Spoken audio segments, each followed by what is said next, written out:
Welcome to Just Hair Me Out, a podcast about love, life, and hair.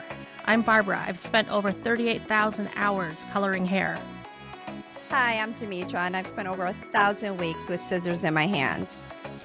With 50 clients a week in our chairs and 22 years on our feet, doing hair is not our hobby, it's our hustle. We've navigated salon politics and then opened salon suites of our own in 2020. We choose dogs over kids, skinny marks over beer, and we've only fired 3 clients. Each. Welcome back to Just Hair Me Out. Today, our topic is 5 salon secrets every woman should know. So between me and Demetra, we're going to give you the dirt. Yay! Dirt, dirt. Okay, let's just jump right in. This is going to be so fun. So the number one rule of a salon, any woman that goes to a salon, you need to know this. Never go into the break room of a salon. Never. Don't do it. Don't do it. It's not right. Even if you're really, really liked and everybody loves you in the salon, just trust me, you just don't do it. A lot of us really try to be professional, except when we're telling you dirty jokes. And then, in the back room is your private space where you might be changing your clothes, picking your teeth, picking your ass. And we don't eat that much when we're working. So when we do, it's usually like in our eyebrows, there might be like a noodle in your ear. Yeah, like you're scarfing it down. There's crumbs on the floor all over. Like you're going to walk into something besides a conversation that you probably don't want to hear. Yes. Yeah. Just don't do it. I liken it to, if you think about this, say in the early hours of the morning, if you were to open the lid of a dumpster and catch a raccoon in the middle of a buffet, and it looks at you like, that's what happens. Right. Even if you're liked and you're a liked client and we might smile at you, but deep down inside, it was like, why are you here? This is my space, my time. And it's not like anything bad. It's just kind of where we all come together. Yeah. And it's just like, it's like someone walking in on you going to the bathroom. Yes. I don't know how else to explain it. It's your private area. Right. Like just don't do it. Yeah. Yeah. And it's like, we want to say, I love you, and also get the fuck out. Yes. Get out. Yeah. Okay. Number 2 of these very important rules, if you are late to your hair appointment, you are hurting yourself only. Yes. And to add insult to injury, if you complain later about the result of someone rushing and possibly not even being able to complete everything that you asked for in the time frame, it is still your fault. Yes. I mean, you're lucky you're even getting service. I have a 15-minute cutoff because I believe I know what I can make up and what I can't within that time frame to still do a good job. But anything literally past that, like literally, it could be 16 minutes and I would have to turn you away. And out of respect, you should be happy that someone's not taking you. Because why do you want to be rushed? We're not going to do as good as of a job, even someone like me, and I'm good. I can do it with my eyes closed sometimes. And it's just that rushed feeling. But it's not fair to the next clients, to their appointment. And I think to the hairdressers that run very late, and you just do this all the time to your clients, shame on you. Yeah. You need to prioritize your appointments better. I literally run like down to the minute.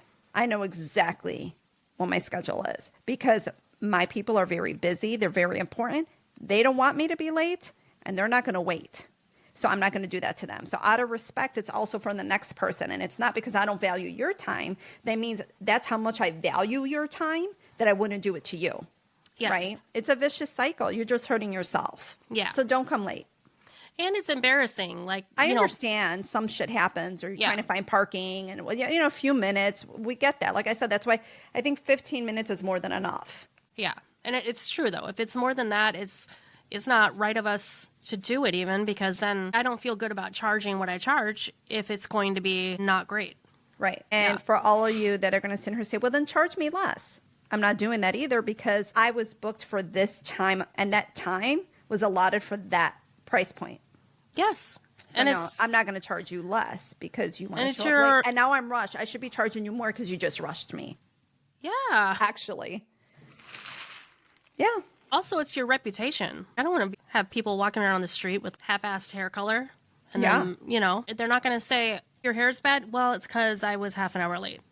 Oh, no. No, they're like, that bitch. Right. She messed me up. Yeah. I can't believe she missed a spot. Sweet. Anyhow, okay. Number 3. High quality hair products do not make you need to wash your hair more. Yeah, where did that come from? Right?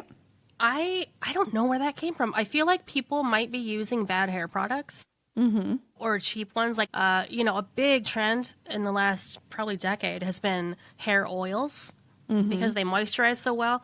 But, like if an oil isn't broken down, it sits on top rather than goes inside the hair, skin, whatever. And I liken it to, mineral oil versus olive oil versus the more refined it soaks all the way in.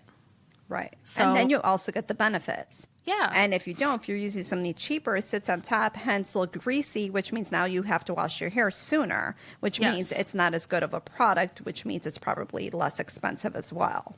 Yes. But Yeah. I just have, I have some clients with very dry hair who won't let me put hair products on. Yeah, And I I'm do just, too, actually. I I don't can't get it. convince them. I can't. Yeah, I don't and know it's why. also like for protection. Yeah, heat protection. I don't get that. It's like you want me to over dry your hair because I'm not going to burn your hair because I know what I'm doing, but you're still applying a good amount of heat to get this hair dry. You should have something on it to protect it. Yeah. And if you don't, your hair's going to end up looking like Worse later. this doll head. Actually, her hair doesn't look so bad. Well, that's Kind of 'cause looks I- like my hair color actually right now. Well, that's her and 'cause I have like the colored same it. hair color. It looks pretty good. And I haven't washed her hair in 3 years. There you And go. she's not that dirty. I'm just saying. An interesting side note to that. Yes. Do you ever put dry shampoo on someone's hair right after a blowout so that it absorbs oil? Yeah, I did it to mine this morning. I love Huge it. bonus. So, listen to us. We know what we're doing. We know what we're doing. Yes. All right. Number 4, a trim is a haircut. Is a trim, is a haircut, is a trim. Yes. Do we have to break that down for you, or do you guys understand that? I don't know, but I've heard a few times. Well, it's just a question that keeps coming back. It's one of those It's just things. a trim. If you do this job long enough, you get a little bit tired of the questions, but it's just always there. So a haircut is you are paying for what's left on your head, not what's on the floor. Yes. Oh my God. Thumbs up. Double thumbs up to that. Yes, That because is- and am I right that yeah. okay, I know I'm right, but I'm just trying to be polite here. Yeah, you're Your right. hair grows differently too. Usually it grows more in the back than on the sides or top. Is that correct? Yeah. Yeah. So like to maintain your style and the shape of your haircut, you do need sometimes a trim. Right. Anyway, I digress. Common I have a lot of misconception. clients that even though it's a half inch, they know it's keeping the shape of the hair. They know I'm still cutting it, even though it's a trim, but the cut itself maintains that style, even with that small amount taken off. So I have to go through the exact same steps with a 1/4 inch, half inch, than I would with 2 inches off. Same exact steps. Yes. Yeah. Okay. And lastly, number 5, and this is a big one. If you are somebody who says to a hairdresser, no one can ever do my hair right, you are the problem. Touche. You are the problem. We all know Yes. this. We don't have a database going yet. We should. We should. I was just going to say that. Every single hairdresser I've ever spoken to, people I don't know, people from out of state, we're all on the same page with this. It's you. Yes. It's you. It's you. Every client that's ever come, and you'll notice those people are not consistent. They'll stay with you for a few times and then they leave. They might come back a year later. I tried someone else and they couldn't do my hair like you. But then they probably left you to go to someone else and say, well, no one can do my hair. Yeah. It's you. Sorry to break it to you. And you know it. You know you have an issue. Yeah. It's okay. And some of Yeah. those people, I think, are doing that because they want to say my hair isn't good and therefore I shouldn't have to pay. So honestly, I think it's half that and half people who their perception of their own hair is just they're either not describing what they want accurately or not trusting people. Anyway, that's a whole other thing. But Yeah. it's not that you've met 75 hairdressers and none of them are None smart of them enough know how to to- right. do your hair. It's you. It's you. Yeah. Yeah. Let's sing it together. It's you. It's you.